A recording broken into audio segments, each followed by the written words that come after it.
L'audiovisuel public affolé par YouTube qui veut informer quand un média est doté d'un financement public.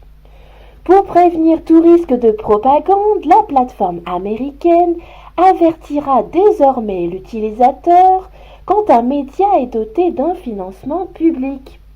Le service public craint d'être assimilé à des chaînes proches du pouvoir. Les utilisateurs du service vidéo YouTube verront bientôt s'afficher un bandeau sous les vidéos des médias publics ou gouvernementaux.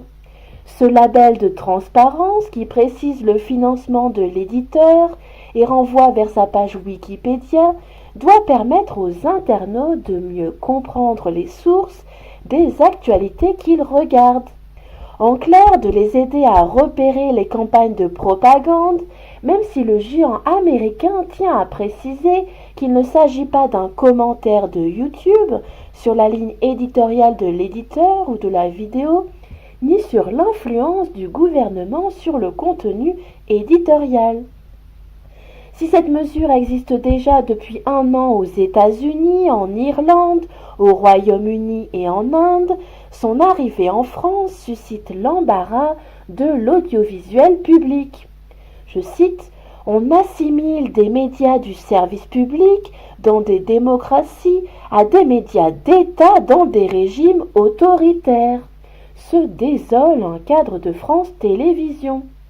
Pour un autre dirigeant de France Télévisions, cela risque d'induire en erreur, je cite, le public, pour qui la subtilité institutionnelle du service public à la française n'est pas forcément très claire.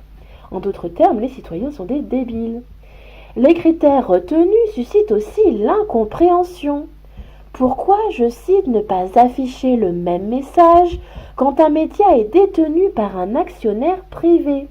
Interroge un cadre du groupe public qui regrette une transparence à géométrie variable. Parmi les mesures prévues par Google à l'approche des élections européennes, YouTube va également renforcer la visibilité des éditeurs faisant autorité lorsqu'un événement important se produit. Donc il va renforcer la visibilité des médias accrédités par l'État.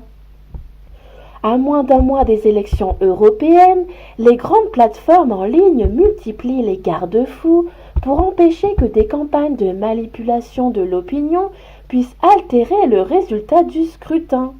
Facebook, Google et Twitter sont attendus au tournant après les interférences russes dans l'élection présidentielle américaine de 2016 sur les réseaux sociaux, ou la diffusion massive de fausses informations, entre guillemets, sur la messagerie WhatsApp, propriété de Facebook, par des partisans du candidat élu Jair Bolsonaro pendant la dernière campagne présidentielle au Brésil.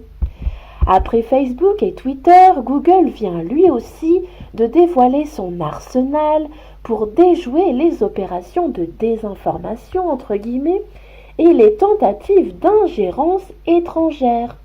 En France et dans plusieurs pays d'Union européenne, ces labels de transparence seront lancés en France, au Royaume-Uni, en Allemagne, en Italie, en Espagne et en Pologne.